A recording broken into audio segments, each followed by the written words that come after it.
Olá, meus irmãos, graça e paz, que Deus os abençoe em Cristo Jesus. Vamos meditar um pouco na palavra de Deus, em Colossenses capítulo 4, versículos de 2 a 4. Vamos pensar um pouco nesse texto aqui, pensar ele de maneira mais devocional e pastoral.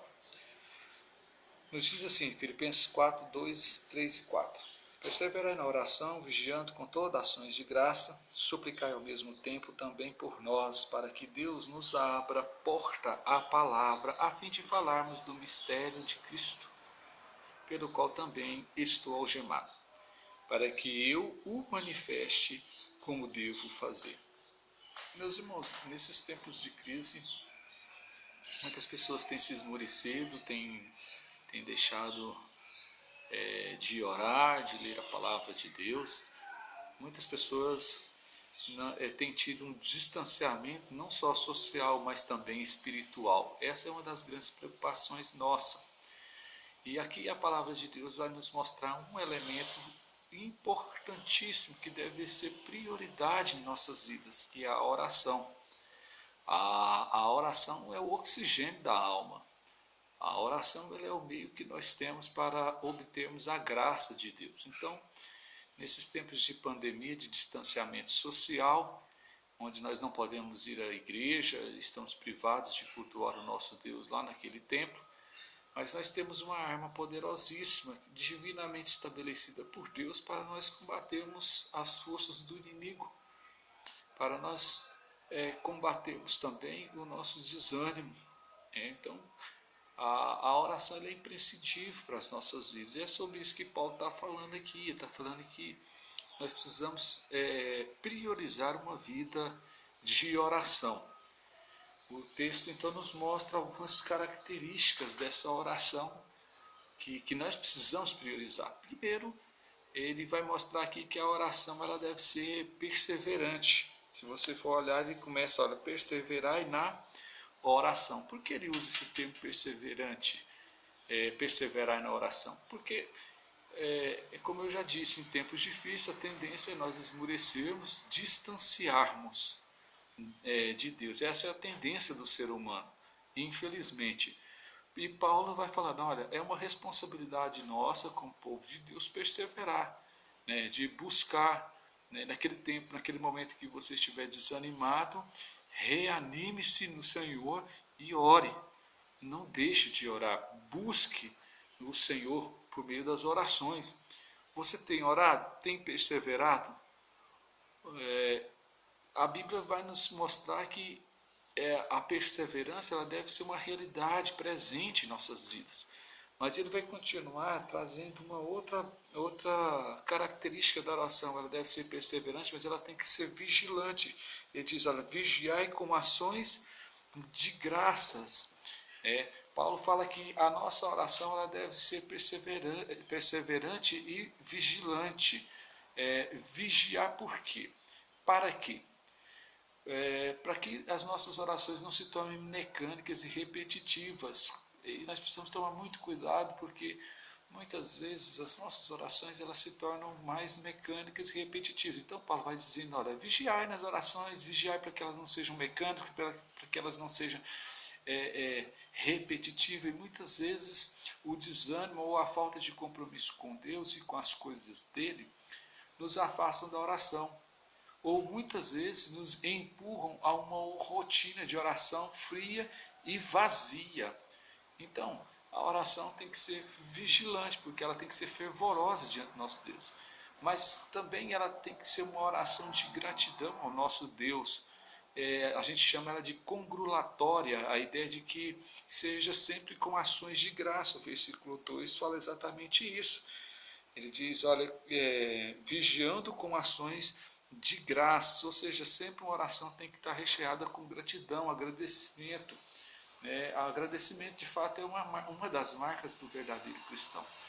Nós não podemos simplesmente, irmãos, diante dessa situação que nós estamos vivendo, ficar só murmurando e reclamando. É tempo de agradecer a Deus. Tantas pessoas estão morrendo aí, tantas pessoas estão sendo acometidas por essa enfermidade, e muitos de nós ainda continuamos de pé. Louvado seja Deus por isso. Paulo, então o autor desta carta, ele estava preso e agora escreve para um povo que está solto, dizendo, olha, que a oração de vocês seja uma oração de gratidão. Gratidão não deve estar presente em nossas vidas só quando tudo vai bem, mas quando tudo parece estar mal, quando tudo parece que vai de mal a pior, né? Então a murmuração é o mal que muitas vezes destrói a nossa vida de oração. Então cuidado para você não estar sempre reclamando, porque isso destrói muitas vezes a nossa vida de oração. Pois em vez de muitas vezes de orarmos, a gente acaba reclamando.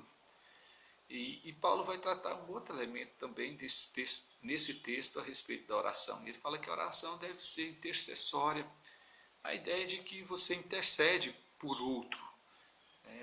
Hoje eu recebi uma mensagem de uma criança de 3 aninhos com câncer na cabeça e o pessoal pediu oração, né? No grupo dos pastores onde eu recebi essa mensagem, eles pediram uma oração para essa menina. E aí a gente precisa interceder uns pelos outros. A ideia que Paulo está querendo dizer aqui que nós não podemos pensar que vivemos isoladamente, que não precisamos uns dos outros e que nem somos suporte uns dos outros. Nós somos suporte uns dos outros, precisamos uns dos outros, precisamos interceder uns pelos outros. E Paulo fala, olha, ore por mim.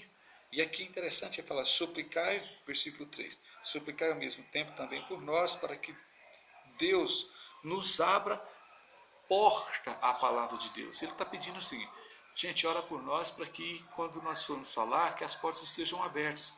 O que ele está querendo dizer aqui? Que a oração é a chave que abre portas e oportunidades. Aqui está abrindo a porta para a evangelização, mas a oração intercessória pode abrir portas para outras pessoas. Interceda por outro, interceda pela saúde do outro, pela vida financeira do outro, pela saúde do outro, interceda pelo nosso país, interceda pelas pessoas que estão acometidas dessa coronavírus, interceda.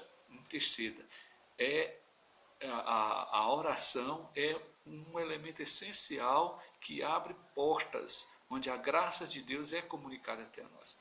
Por fim,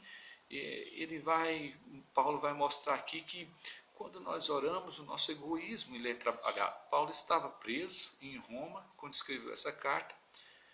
E é interessante, mesmo estando preso em Roma, ele está preocupado com outras pessoas. Então, a oração nos faz não só pensar em nós mesmos, mas em outros.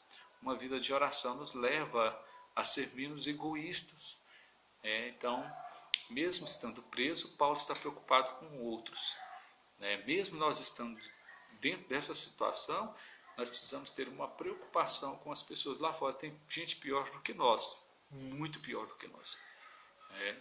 Tem gente que não tem o que comer, que não tem trabalho, e não tem perspectiva, não tem esperança. E nós temos o nosso Deus, nós temos a esperança, nós temos a paz do coração. Então, nós precisamos aprender a orar, a interceder pelo outro, e isso vai tratar de fato o nosso egoísmo. Então nós aprendemos algumas coisas a respeito de uma vida de oração.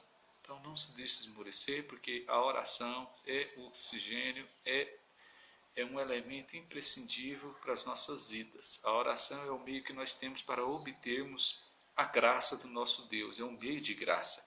E ela tem que ser com perseverança, com vigilância, com gratidão. Ela deve ser feita em favor do outro e de nós mesmos. Meus irmãos, eu não sei como é que tem sido a sua vida nesses tempos difíceis, mas eu queria que você refletisse a respeito disso que nós pensamos agora, a respeito de uma vida de oração. Tá? Eu sei que nós estamos vivendo tempos difíceis, mas continue orando, porque, como diz o texto, a oração, ela abre portas.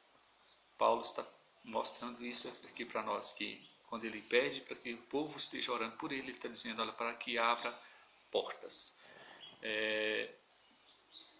Coloque a sua vida diante de Deus por meio das orações, faça um compromisso com o Senhor de estar orando diante dele.